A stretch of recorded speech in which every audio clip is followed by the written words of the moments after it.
Hi, friend, and welcome to this episode of Radiant Resilience. We are always looking for new guests on the podcast. I want to highlight you if you have a story of resilience that inspires others. Everyone has a story, and I believe that sharing yours can help others feel less alone. Are you ready to share your journey and inspire others? I want to hear from you. Every story has the power to impact lives and foster a supportive community. If you have a tale of overcoming adversity, personal growth, or a unique perspective on life's challenges, I would love to have you as a guest on the podcast. To become a guest, please email us directly at radientresiliencepodcast@gmail.com or click the link in the show notes to become a guest. Join us in spreading hope, strength, and inspiration one story at a time. Be brave and share your story so others feel less alone. I hope to see you soon. Before we begin, we want to acknowledge that some stories and discussions in this episode of Radiant Resilience may touch on sensitive and potentially triggering topics. These may include themes of discussion of discrimination and gender bias, mentions of mental health struggles and anxiety, and brief references to homophobic comments and challenges faced by LGBTQ individuals. Our goal is to share real-life experiences in a respectful and empathetic manner, offering insights into the complexities of the human spirit and the journey towards resilience. However, we understand that some content might be difficult for listeners. We encourage you to prioritize your well-being and discretion when deciding to listen. Please remember this podcast is not a substitute for professional advice or support. If you find yourself needing assistance, we urge you to seek help from qualified professionals or trusted support systems. Your mental and emotional health is important to us. Thank you for your courage and for joining us in a space of compassion and understanding.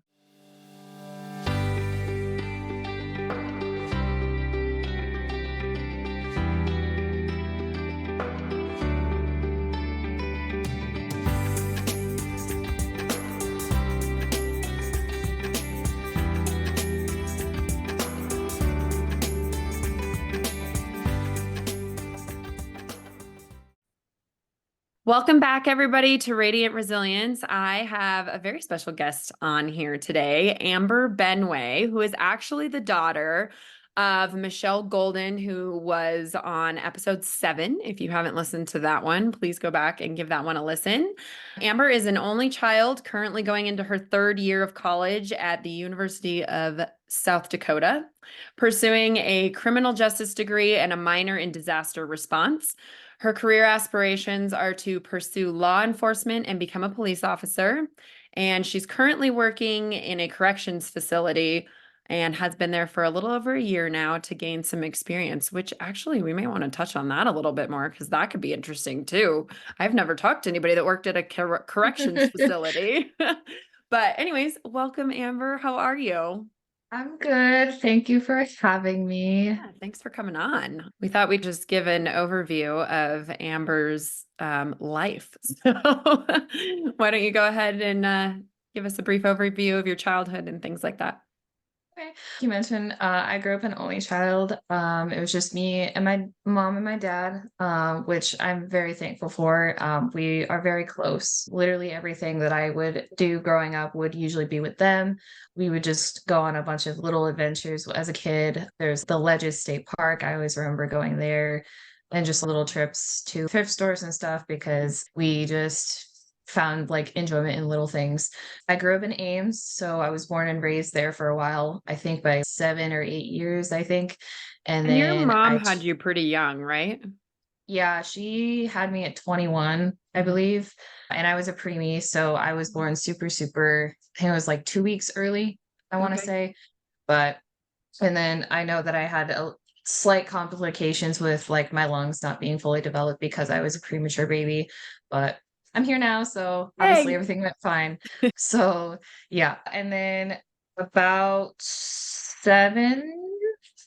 years ago, I think, we moved to Perry and we got our first house. So we lived in apartments on and off and just lived life through that. And then I transferred to Perry for middle school into high school. And that was a good change for, I think, a lot of us for the most part, because I do better in smaller communities. So I was able to kind of branch out and be my own person and just live my life the way I wanted it to be. Grew up, went through high school, and then graduated in 2022. So that was pretty cool. However, I had a slight obstacle with that where I caught COVID 5 days before my graduation, and Oh I had to miss my actual no. ceremony. Oh, But my school district was very generous and very kind, and was able to still provide me my graduation ceremony with the entire district of Perry to be at my graduation. I oh. was basically in the gym, which is pretty huge, with a single chair in the middle of the gym and then the stage. So it was a little like, oh my gosh, I'm the center of attention and I don't like this. But How big it was was really, your class at that school? I think my graduating class was a little over 150, so it wasn't super big, but like for Perry, like I think we have a little less now, like 8,000 people. Oh, wow. But so our high school and middle school are combined, so it was probably a little over 1,000 kids in one building. So But it of seems like a lot at the time. 150 people in 2022, I'm surprised you were the only one that got COVID right before Right. graduation. Yeah, I know. I'm pretty sure I caught it from my job at that time because I was starting to feel just not great after working. And I was technically supposed to work on my graduation day anyway, but I was like, yo, I'm graduating. I can't work. And they're like, Yeah. oh, okay, bye. So yeah, I don't know. It was what it was. It was not fun. I thought I was dying for 48 hours, but Jeez. and then after the 10-day quarantine, I was able to still have my grad party, which is really great. So I was very thankful that I was able to recover quickly. So Yeah. yeah. But so yeah, then I graduated, enjoyed time with family for a bit, and then moved off to Vermilion. And now I have my first apartment. So I'm pretty excited about that. I have two roommates, but they're really chill. I actually work with one of them at the jail. We get along really well. And then his girlfriend actually works at the Yankton County Jail, which is 30 minutes away from Vermilion. So we all understand how the process of corrections goes, which is pretty cool. Yeah, that's cool to have those people around you that you can connect with and commiserate with when you come home and stuff like that, to Mhm. have that Oh, yeah. connection. Because It's great. I bet that's an interesting job to have. I have a friend who, this is a different career, but is a nurse at a mental health facility here in Mm, Colorado. And I'm always mm. like, every time we get together, he's been doing it for 20 years now. And I'm like, tell me all the stories. Oh, yeah. But he says There's a lot. mostly people just run around naked. That's most of Mm, it. we get that too. Don't worry. I understand how that goes, unfortunately. Oh, But that's yeah, so we funny. actually, in our facility, we also have a mental health side of it, corrections too, which some of us are like iffy on the subject because we do not really agree that people who need mental health resources should be put in a jail cell for Mm. help. Ah, But yeah, that's a whole other conversation. I But mean, that's, yeah, it would be super yeah, interesting though, because it's true. yeah. I've been reading, I don't know if you've read the book, The Body Keeps the Score. But I've been Mm, reading that, and it's very sciencey by this guy who is a psychiatrist and everything. But he talks a lot about our mental health methods from back in the day, because he's been doing it for a really long time, and just the mental health facilities and what they were like and mm. things like that. And now I don't think we have it. I don't think it's much better, but I don't know what to do because somebody also has to pay for all of that. Yep. Yep. Yeah. Oh, It's not. It definitely needs some work, but yeah. I know we've had quite a few people come in, so we have a process called putting someone in protective custody.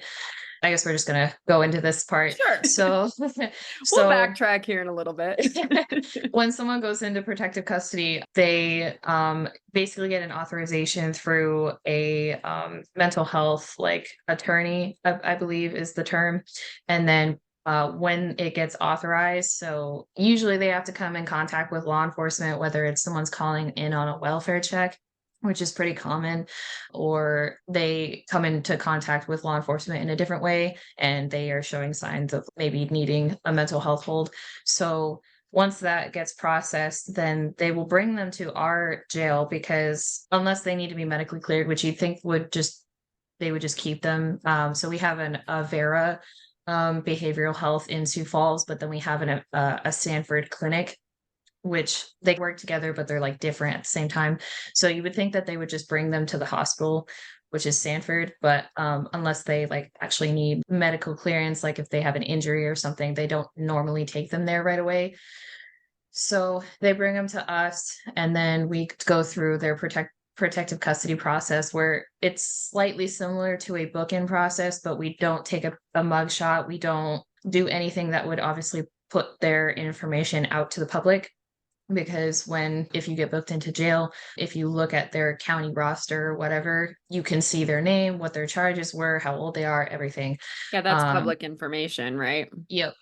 So we obviously don't want this person who is, even though they're in our facility, we don't want them to have to worry about their name being here because they're obviously needing help. So it's a slightly different process, and then we have to evaluate them in a different way, where it's if they are showing signs of suicidal ideation or anything like that. That also maneuvers which part of our facility they're going to be in. So we have holding cells, which are they're a little nicer than our mental health cell, which is basically just a blue cement square like room. It's just all cement. There's obviously like a toilet and a sink in there, but everything else is just basically taken away from them. If they are showing signs of suicidal thoughts or anything like that, we have to change them out into a suicide smock and go through that. They get a mat and a blanket that is basically suicide proof, so they can't like suffocate themselves. And all this stuff. And it's a process for us that can be really like hit or miss, because most of my coworkers, including myself, don't to have to put them in that situation, because they're like, this is not what I was expecting. They call the suicide hotline or something, and they are immediately taken to jail when all they were wanting was help. And we, as like correctional officers, we have to obviously understand that they're not expecting to be here, and we don't necessarily feel like they should be here, but by the mercy of the county or the state or something, this is our job, or part of our job. And so we have to explain to them and be like, I understand. I really don't want you to feel like we want you here, because we want you to get help just as much as you needed it. But this is the process. And because we do get a qualified mental health professional to come in and talk to them and kind of evaluate them there. But sometimes that can take up a good amount of time just for them to come to our facility. And so they're just playing a waiting game of how long they're going to be there, because usually the mental hold is between 24 and 48 hours until the qualified mental health professional can either release them like on their own will, or transfer them to another facility that actually deals with mental health.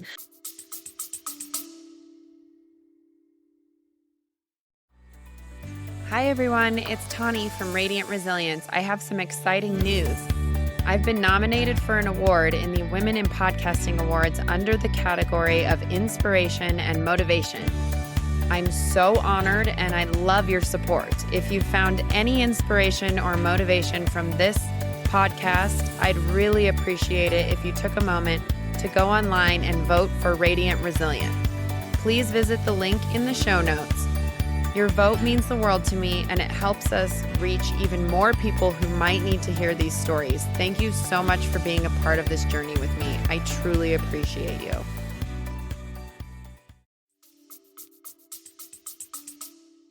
So this is all somebody calls in like a welfare check on somebody and they're suicidal. They get brought to the correction facility?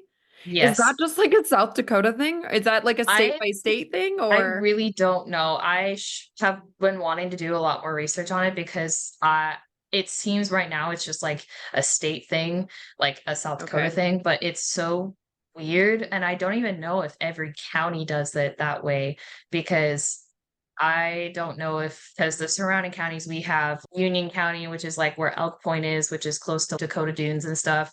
I don't know if they really do that. If Yankton does it, Minnehaha, which is like Sioux Falls area, they have a very behavioral health, so you would think that they would just go straight there. Actually, now that I'm thinking about it, Yankton County has HSC, which is a other type of mental health like hospitals facility. So I don't know if it's just because we don't have the resources other than Yeah. having to drive an hour or 30 minutes, depending on which way they have to go. Because that's another thing. Us jailers or like correctional officers, we are required to transport those people if they get approved to go to a Vera or HSC or Mm. another facility for mental health. So they bring them to you first, and then you have to do all your processes and then move them to a mental health facility. Yep. That's so interesting. It's very backwards. Especially because for a welfare check, like these people aren't Hmm. doing anything wrong. They're Hmm. just like Yeah. being checked on because nobody's Yep. heard from them for a while. So Yep. Yeah. It's a weird situation to manage. fascinating. Yeah. It's it can be a lot. There has been a couple times where like I've stayed late. I got called in one night and I was supposed to do it. So sometimes we have to sit on inmates. So sometimes they're actual inmates of our facility, but sometimes they're mental health. So I had to sit on someone who was on a mental health hold, but also had charges for us. So that's also Oh, a weird fine line. if they're breaking the law and they did something wrong and they have the mental health aspect, like that makes sense to me to bring them, depending on what Right. exactly they did wrong. But if you're Yeah. just somebody that nobody's heard from for a while and Mhm. then they bring you Yeah. to the jail, that's Hmm. terrifying. Yeah, we had someone call the suicide hotline number and he was a little bit like up in age and he was just going through it. And next thing he's being brought to jail. And obviously they're extremely upset and agitated. So they're coming at us. And he was like, why am I being put in a jail cell when all I asked for was help? Like all this stuff. And Yeah. he's even was upset at the officers who brought him in because it's still the same, almost looks like the same process of getting arrested. So they're putting you in handcuffs to prevent you from hurting yourself or harming others. And it doesn't sit well. And it's just No, awful. no, because people are already having mental health issues. And then to get to the point of asking for or needing help, and then that's the experience, I feel like that would be slightly more traumatizing because they don't know what's going on or why that's happening or, Mhm. Yep. oh man, It's, that's got to be tough to deal with. yeah, it can be a lot. But I always feel very thankful when they are able to get transferred to another facility, whether I'm taking them or someone Yeah. else, as long as they get approved, because then I know at least they're actually getting the help that they originally should have gotten. And by approved, by who? Are The we qualified health insurance mental or? by the qualified mental health professional. So they have Okay. to do an evaluation with Okay. them and just see what they need to be worked with on, whether it's like they need some medication prescribed, but that's obviously a later step, or they just need to talk to a psychiatrist. It's a whole like process that I'm still learning about, but they have to go through the evaluation, which can take a couple hours, and then the mental health professional decides, okay, you're going to be transferred to a Vera, which is also a very big facility. So a lot of the time their beds can get pretty full. Mhm. So that's another reason of approval is if they have the space for them. So if they're not approved, do they go home or do you put them in a cell? So they will stay in a cell until they either get approved or Okay. for any facility. So maybe a Vera doesn't work, but maybe they try Yankton County or another surrounding county that has a facility. And then if they just aren't able, we've never had a case that has happened where they aren't able to find a place for them. But then after, it's either after 24 hours, I think it's 24 hours. After 24 hours, they are released on Okay. their own. And then I guess just go from there, which even then it's, oh, so you just held me for 24 hours and you didn't do Yeah. anything for me. That's nice. But Yeah. Oh, geez. Well, yeah. that was not where we were intending this conversation to go, but that's No, super but fascinating. yeah. So thank you for sharing that. I'm going to back up a little bit and let's go back to little Amber at 14 or 15 years old. And why don't you share that story with us? We moved to Perry around that age. I think I was going into eighth grade at the time. And that was a big changing part of my life just because I had come out to my parents as a lesbian. And I was very thankful during that time that they were super, super supportive, which not very many people are lucky to have. Were you And ever concerned that they wouldn't be, or because you were really close with slightly, them? So, I still was, and I was just super, super nervous at the time because kind of social media and just media in general kind of brings out that anxiety ridden stuff where it's, oh, what if they don't accept me? Because there are a lot of people that don't have that privilege of having parents who are supportive or accept them for their love interests and stuff like that. And I've had multiple friends that only one side of their family supports them or none of them do, and they mhm, just have to tough through it and find a support group through friends, through school, and all of mhm. that. So I was a little nervous, but it ended up obviously working out really well. And I And was, at 14 and 15, 14, 15, that's pretty young to, oh yeah, I was have a that child. conversation. Yeah, but also you knew who you were, and that I applaud that as well. And you were brave enough to come out to your parents too, because some people, even still, even though it's way more accepted than it used to be, people still hold on to that into their adult years, and it Yeah. can be very traumatizing and damaging. Oh yeah. There were a lot of conversations with my parents, both my mom and my dad, where it was like they would tell me about when they were growing up, what it was like because no one ever talked about it. It was a very like taboo subject.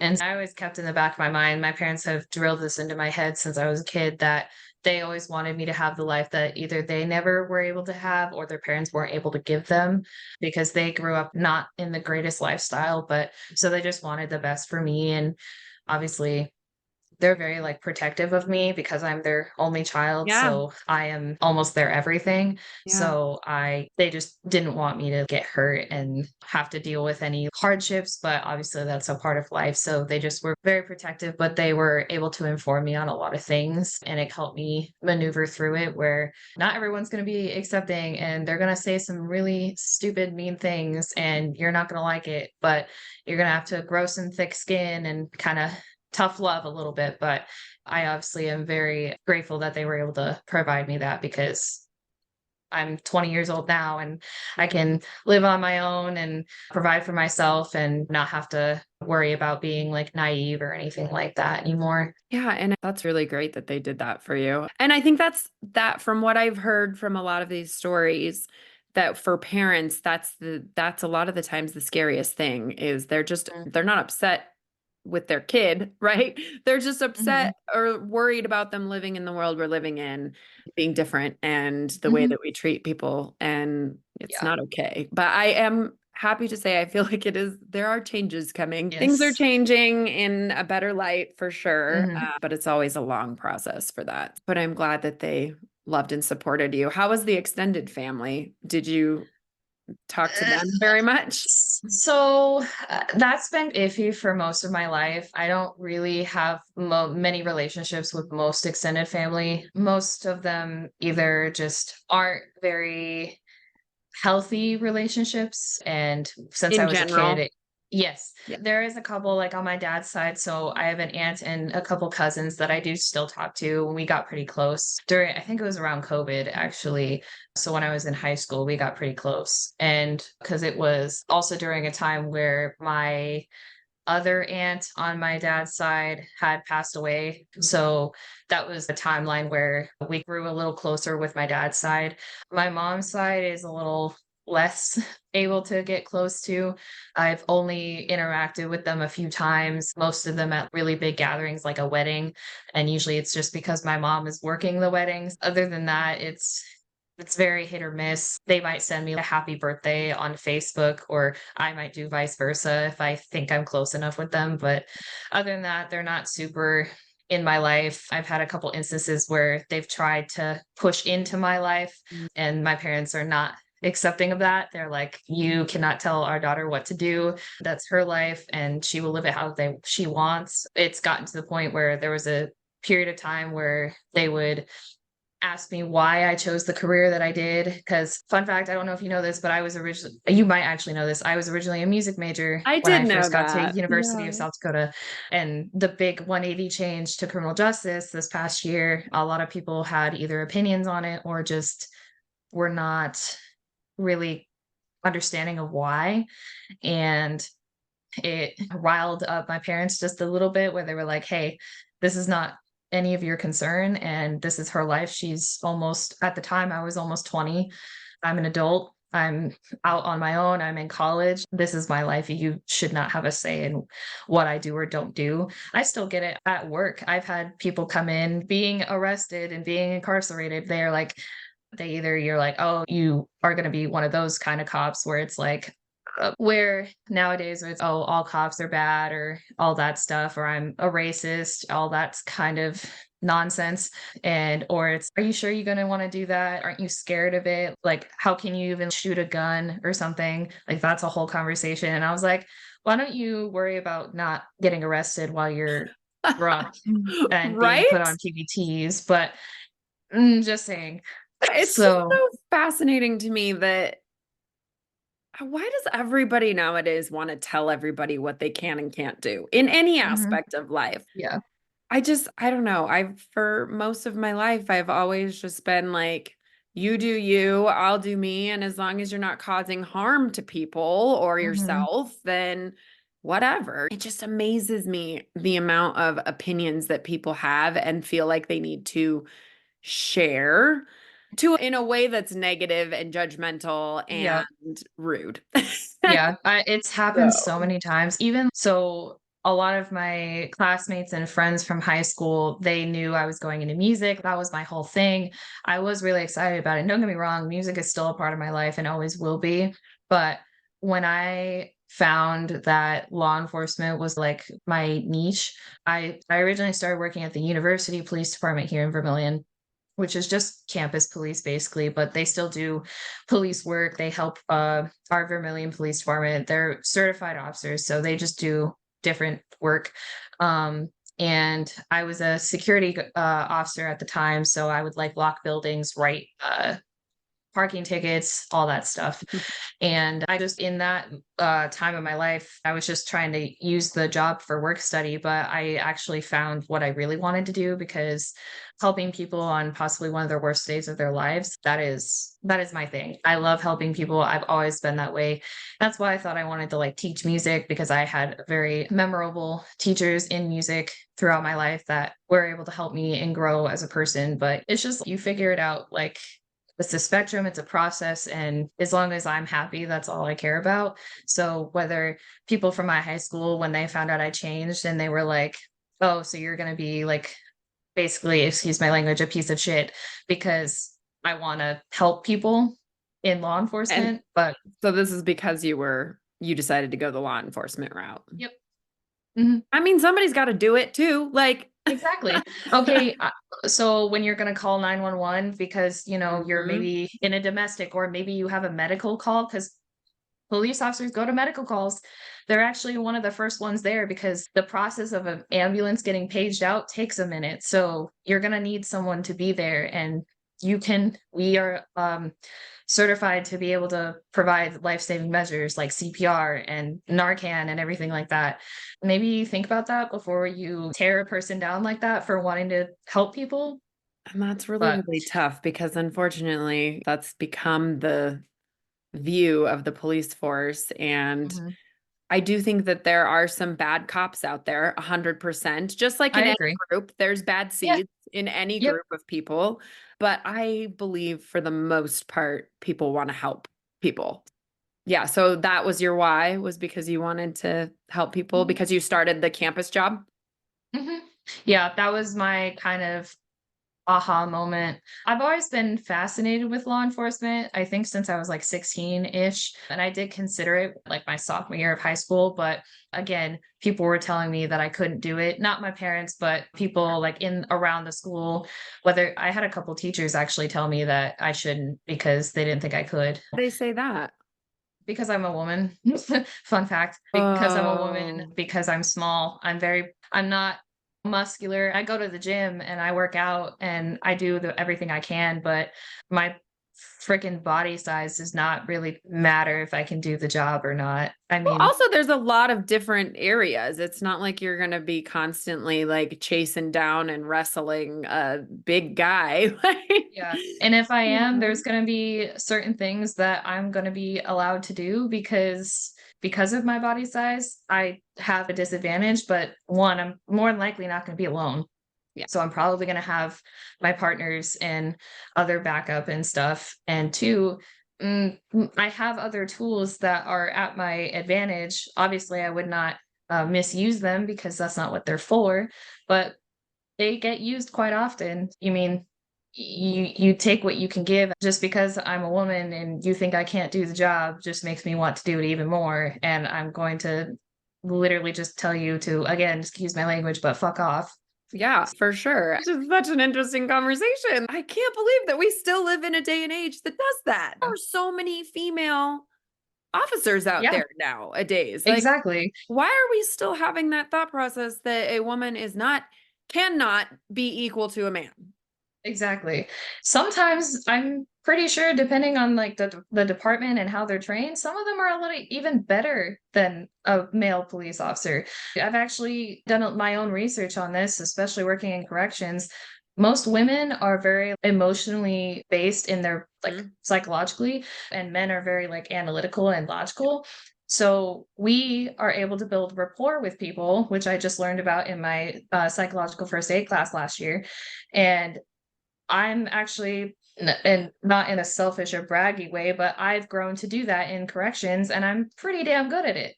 Because most people, I've gone hands-on with a couple people in the jail, but most of the time I'm able to talk them out of it and de-escalate, which is a very big thing in law enforcement and any first responding career. I may not be strong, muscular man, but I can talk to people, and that's a big characteristic of law enforcement. And most of the time, when you're good at that, when you have those skills and can use them, you can talk people into handcuffs more than fight them into handcuffs. Yeah, So, for sure. Ugh. just my 2 cents, but whatever. I'm just a girl, right?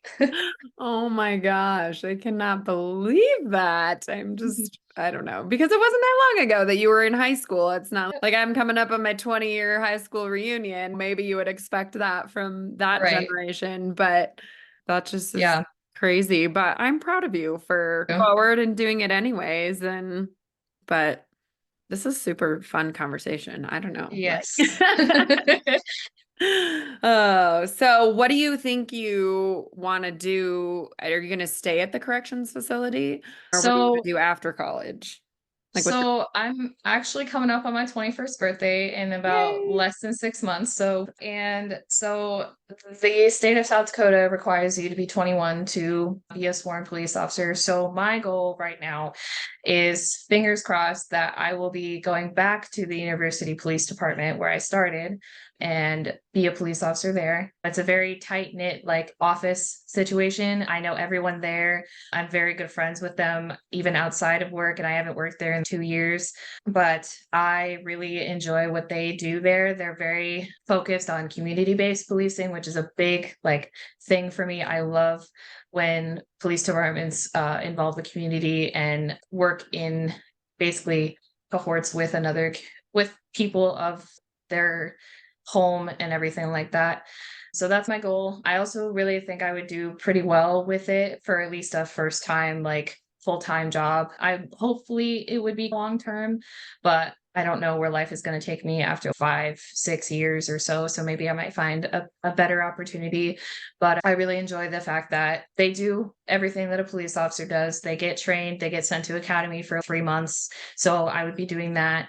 And then they respond to medical calls on campus. They respond to suspicious activity. They respond to sexual assault cases, getting to investigate that kind of stuff too and prevent that.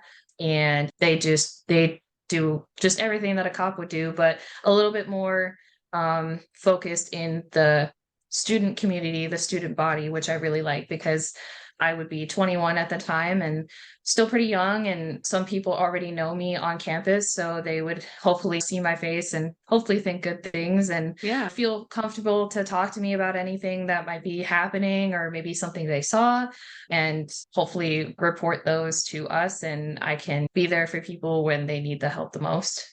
Yeah, that Yeah. sounds great. No desire to stay in the corrections facility then. No, I don't get me wrong. I love having to gain the experience that I have in the Yeah. past little over a year because trust me, when I first started, I was very timid. I was still very like shy, Amber, and I didn't know how to like be assertive and stuff to a certain extent. But as I've grown since then, I can handle my own. I can provide that sense of authority to other people when need be, but I can also talk to people on a more personal base by base level and get them to understand where my side is coming from, doing my job, and but also getting them to a point where maybe they won't be in my facility 3 times a week or whatever, and maybe getting them a little bit more help so they can get back on their feet and things. Because I see a lot of people day in and day out, like at least 2 or 3 times a week, and they're always like, "Hey, Amber," and I'm like, "Hello." Oh, wow. I've definitely learned a lot about myself and other people, and I think it helped me grow my skills that I already knew that I had, but I was scared to use them. Mm, So it's definitely been a great learning experience, but I definitely want to put it out in the real world and more in the field that I planned on pursuing. yeah. I'm glad you got that experience. Yes.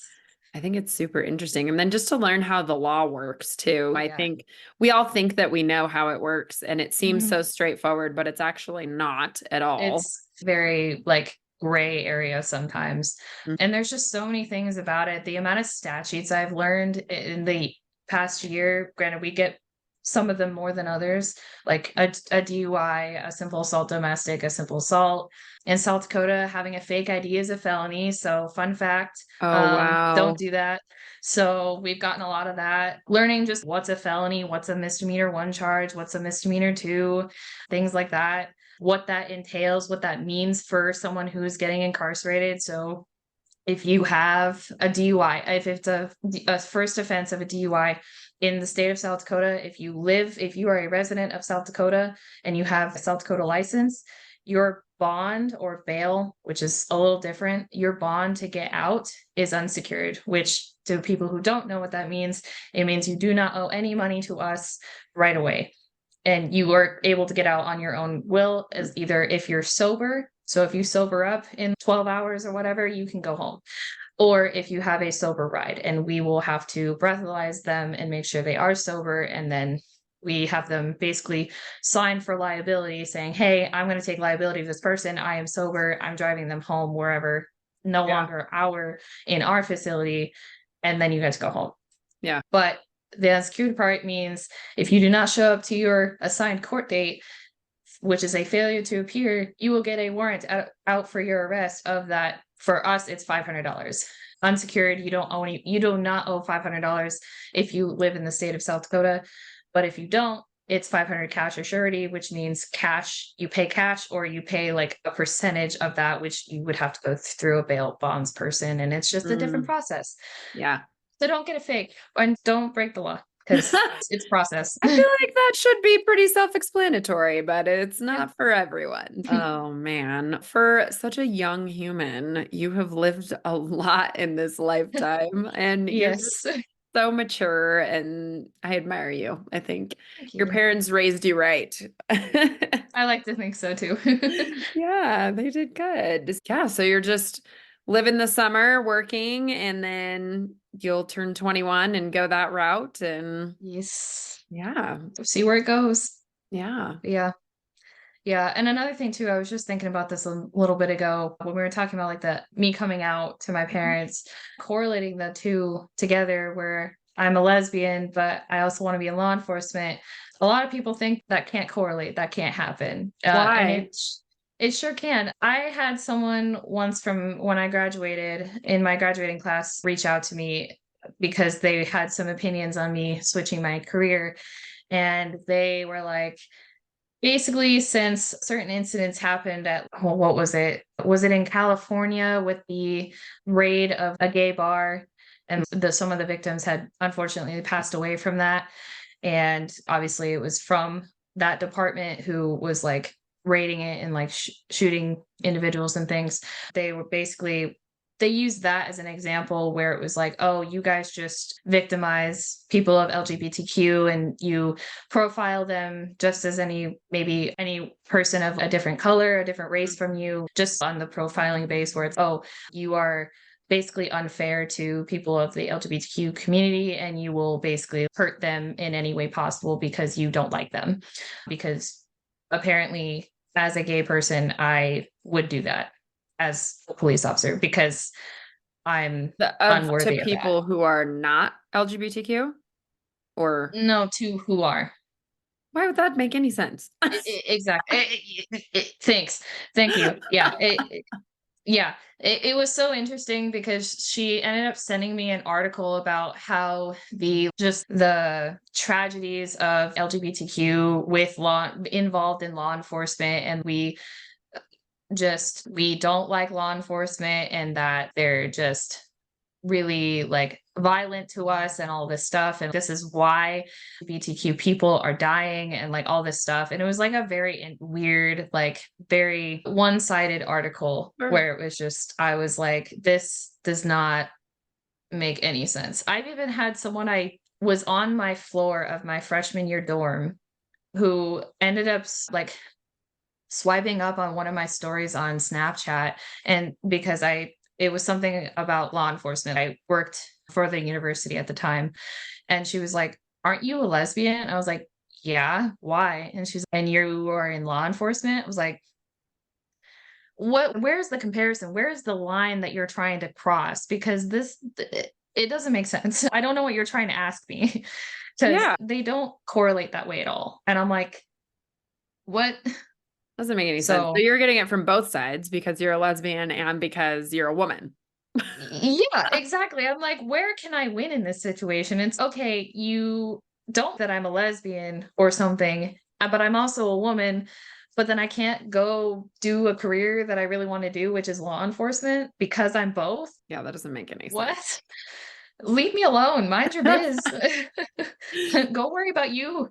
I feel like I don't know the exact conversation you and your parents had when you came out and stuff, but you touched on it a little bit. And it sounds like that whatever they did prepped you for a future of having to deal with those similar conversations and even in different contexts, right? Being a Sorry. female and being a lesbian, you're having to deal with it on both sides, which is just crazy. I'm Yeah. so sorry. Yeah, it happens. It's really unfortunate because it shouldn't be the way it is in this day and age, but here we are. But man, there was so many like late night conversations with my dad or my mom sometimes if she would able to stay up that late because I know she likes her sleep. But just so many conversations of okay, I was a very naive as person as a younger person. I just didn't understand how the real world actually was, and which was a struggle for me because I was like, why can't it just be this way? Like, why can't Right. people just be accepting? Why can't people just mind their fucking business?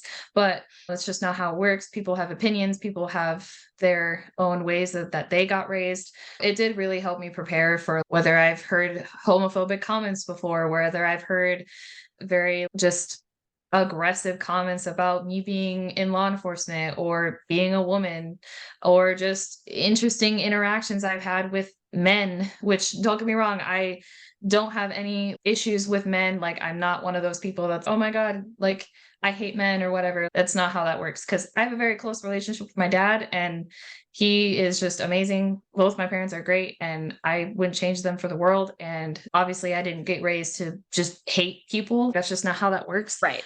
So people are like, oh, men are just like awful. But I've had times when I was younger, my dad had pointed out later to me in life that like I had people, whether man or women, but mostly men, like when I was younger, like looking at me like sketchy, like they wanted to do some stuff that no, just no, it's not appropriate. And When I was even, younger, I remember the like construction workers that would like hoop and holler at you as you walked yeah, by. And yeah, yeah. And yeah. it's sometimes it's not even that anymore. It's literally just they'll stare at you. They will look at They you. hoop and holler like they used to. Oh That's yeah. not acceptable anymore. So No, definitely not. at least They it's not found that. another way, yeah. And it's even now, if I ever told someone, like, that I am a lesbian, sometimes it makes them push even more, that they're like, "Oh, I like that.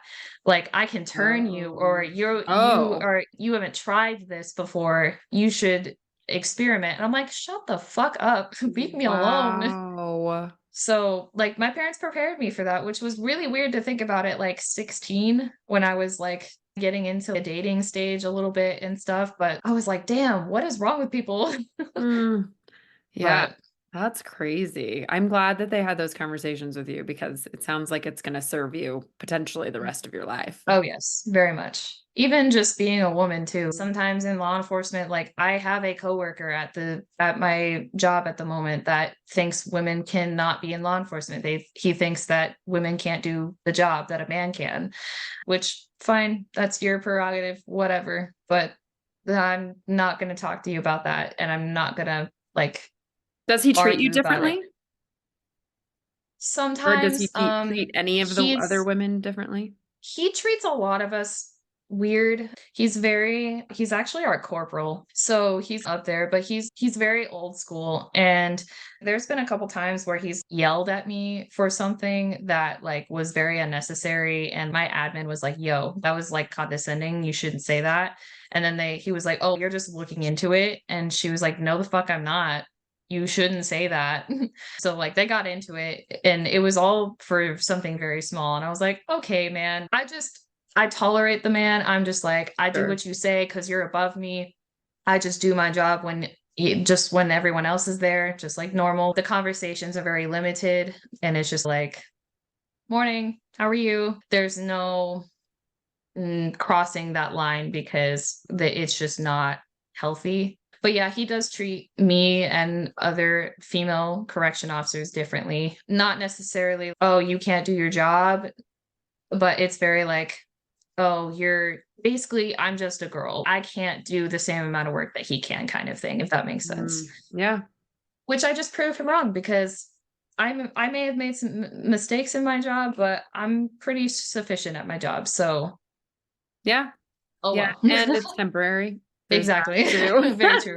Very That's true. that's not gonna be maybe if that was gonna be your job for forever, you might reek Right. a different environment or something like that. But Mhm. oh wow. Yeah, that's a lot.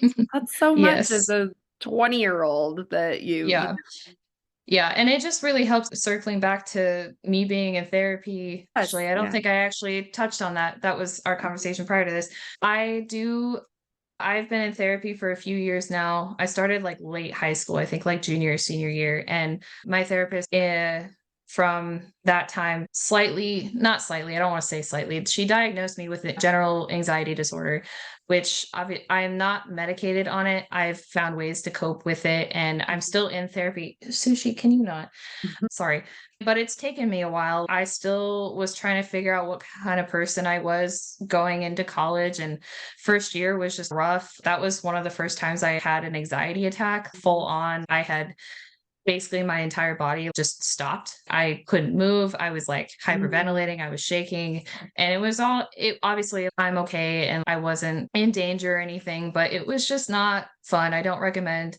And but I learned from it as I progressed into college and kind of worked myself into it, where I found ways that I can take time for myself and not have to stress about work and school at the same time. Where because a lot of it would just be so much for me that I would just get so burnt out.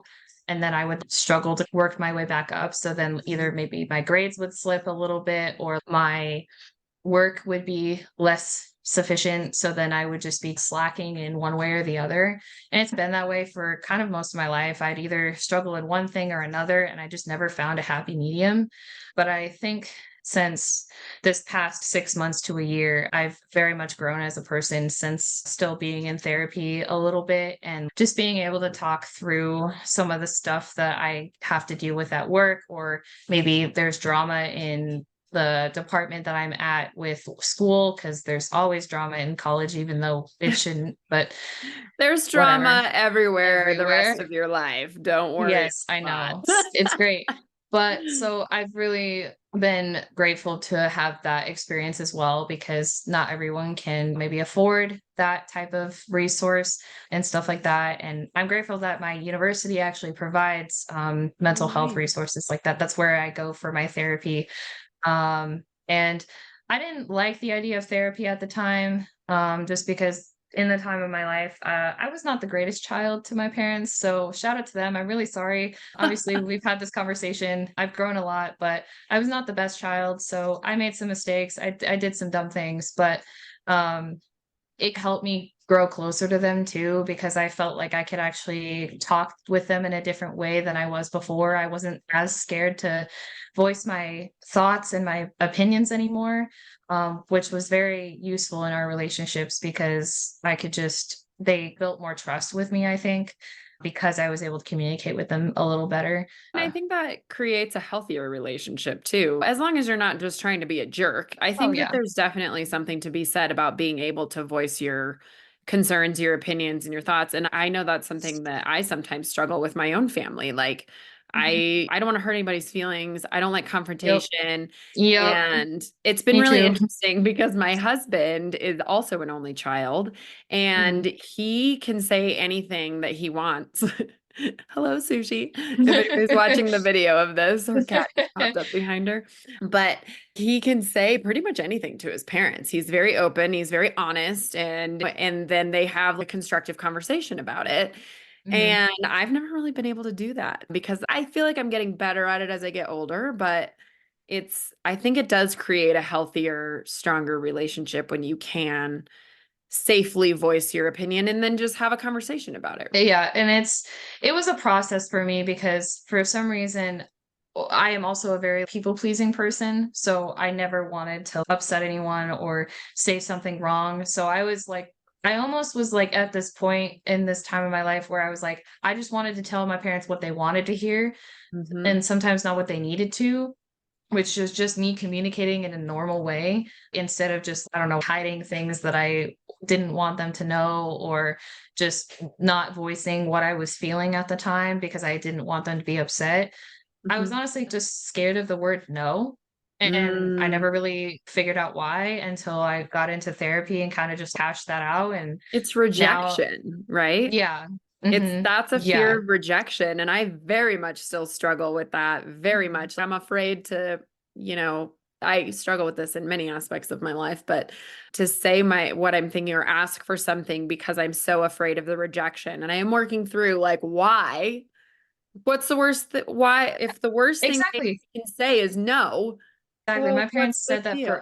forever. They were like, "The worst we can say is no," or just, "Maybe not today," or "Maybe not this time." And exactly, like, I was like, "What am I afraid of?" I don't understand. I didn't understand why, but I eventually grew out of it. So there's certain parts of me that I'm still like, "Oh, I really wanna please this person," or, "I really want them to like me." It's still always gonna be I there, think it's a but forever battle for sure. You may yeah. get better at it, but I think it's certain situations you're still going to deal with Mhm. it.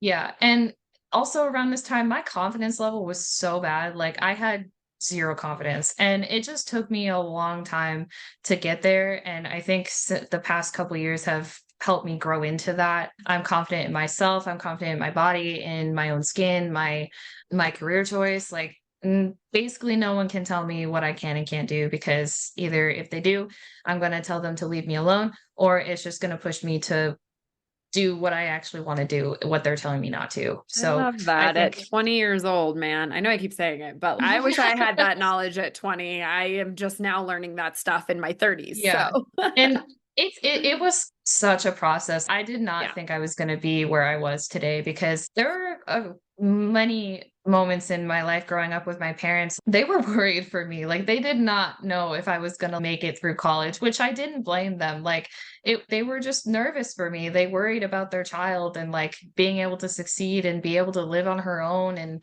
especially in the, like, economy and the society that we're in right now. It's a process, and I didn't know if I was gonna be able to make it or not because college is a weird place to figure yourself out and just live on your own without any parental authority or anything And like you're that. still so young, right? I think that's so Mhm, interesting too about the society we're living in and the college, the whole thing with college and university, which I think is also changing the mhm, mindset around that.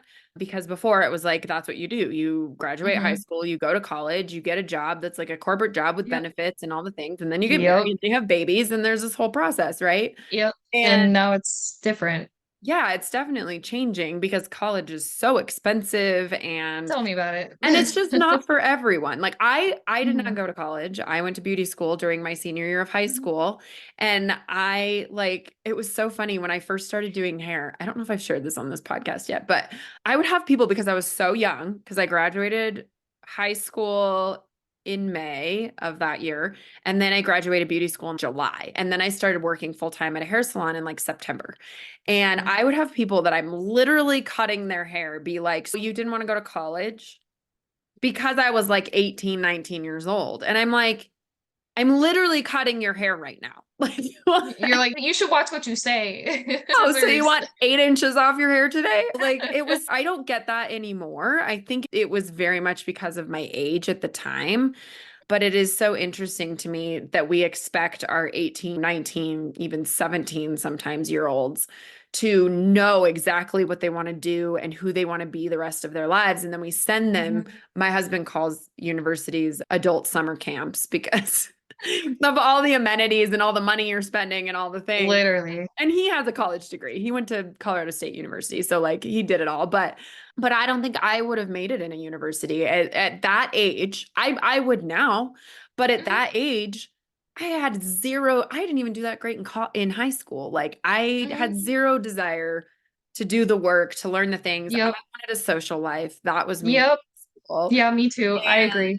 so I think if my parents had tried to send me to a university at 18 years old, I think I would have failed and wasted their money and my time and everyone's time. And I don't know. I don't see anything wrong. I like the European gap year idea. I think that's a great idea to at least Mhm, get you a little bit older and some life experience before you jump mhm. into making a plan for the rest of your life. And as you Right. experienced, it changed for you Yeah, too. exactly.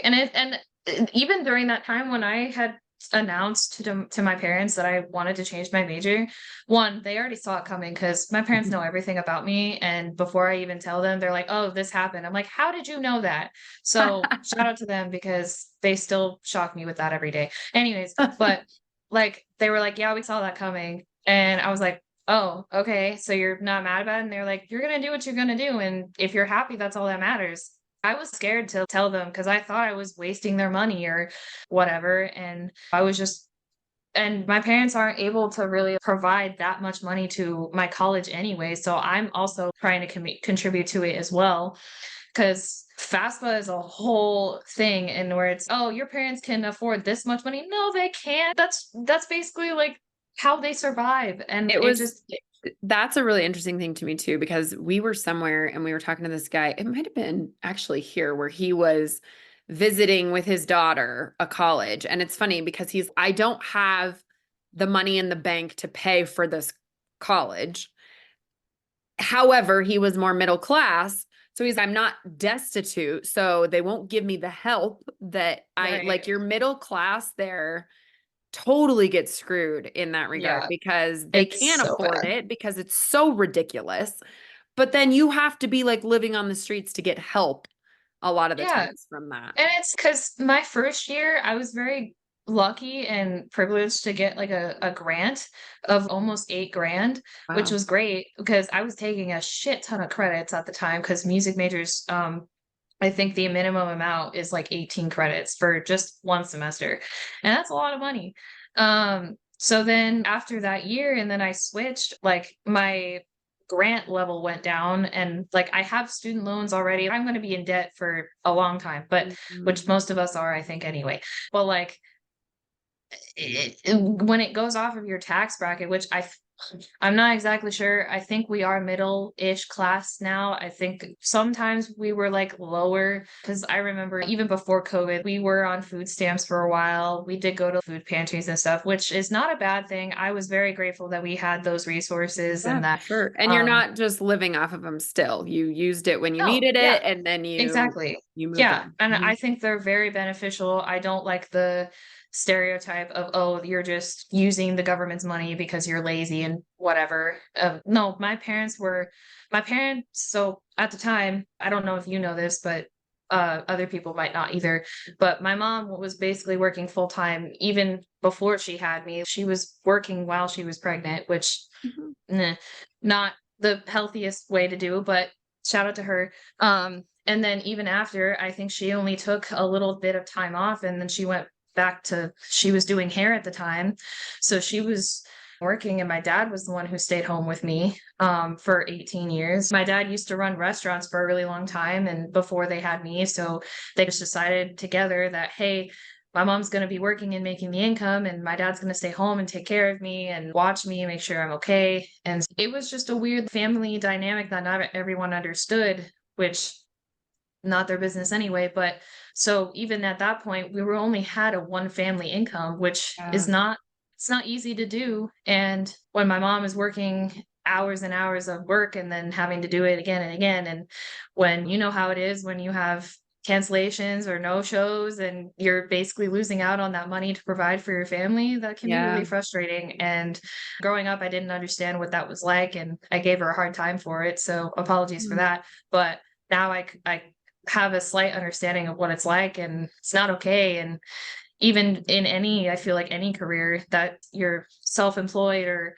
just when I was working at Perkins, some days were good, some days were not. And depending on how good the service was that day, not on my end, but if we were really busy, the wait was really long, and then people would get all fussy and just all that stuff. So then it would deteriorate my income a little bit because I Yeah. was trying to do my job, but they weren't satisfied at the time. It's just crazy that we just stereotype everything and just, I don't know, judge people for Mhm. income. Yeah. I don't know. I don't get it. I do think there So, are people out there that overuse the system, and I think that part of the problem with that is not regulating it enough. I think there's right. not enough people to regulate those programs. Otherwise, Mhm, I think that they are helpful to the mhm. people, and that's what they're meant to be, is right, as a Yeah. temporary solution to get you through a tough time. Mhm. And then you are supposedly going to provide for Get yourself. back on your feet. Yeah. And unfortunately, I think that's part of the stigma, is there are the people out there that are ruining it for everyone else. And Mhm. so I'm sorry that you had to experience that, but Yeah. I'm glad that your mom is one of the hardest working people I know. That was never going to be a thing for forever for you guys. Right, exactly. And there's nothing wrong with that. Man, when COVID hit, and then a little bit after that, I think it was like the year after it hit, it was when I went to college. I didn't realize this until my parents told me, but I had food stamp money. They all sent it. It was like the reimbursement thing, like it was like the 1400, yeah, the $1,400 stimulus check or something. And then I guess for some reason, because I was over the age of 18, I got like an EBT card basically, and it had $400 on it. And I was like, damn, this is like helping me eat. For Like a I could college save it. student, that's Yeah. huge. I was Yeah. so thankful for that because I was like, "Oh my god," like, I was only making at the time, granted, it's enough to survive here, 12 bucks an hour for my work study, but I could only get 20 hours a week at most, and working part-time during the school year and doing classes, I could only make a certain amount of money, and some of that was going to save for a new car when I got to the jail, which I'm very thankful I was able to get one, and that was, like, my biggest big girl purchase. But like having a little help here and there is totally okay. And I was very grateful for that. And it helped me a lot. Yeah. I don't know. Yeah, it's a tough one. Like I said, there's too many people, unfortunately, who take advantage of it. And I used to work with a girl who took full advantage of all of those, oops, sorry, of all of those programs on purpose. Like, not, I'm like, you don't need these. You don't. Hmm. Yeah. So, anyways, like I've seen it. It is out there, but doesn't make it right. And Hmm. they are helpful for the people who need them in those Yep. moments. So it's just, Yep. you just can't rely on them. I No. wouldn't want to Yeah. rely on any money from the government. Oh, yeah. Exactly. You should be relying on yourself. Like you Yeah. should be, Be but self-sufficient. Be an like, adult. yeah, be a good contributing member to society. So, Yes. We need that. all right, my dear. I think we should probably wrap this up a little bit. So, what Yes. final parting words do you have? I don't know, for anybody out there who's maybe experiencing some discrimination, Mhm. or people telling them they can't do anything, or whatever you want to say. Don't listen to them. Just do what you want to do. It's going to be a work in progress. Maybe something that you're wanting to do right now, just try it out. If it doesn't work, it's no skin off your nose. Trust me, I know I know how it goes because I'm in it right now.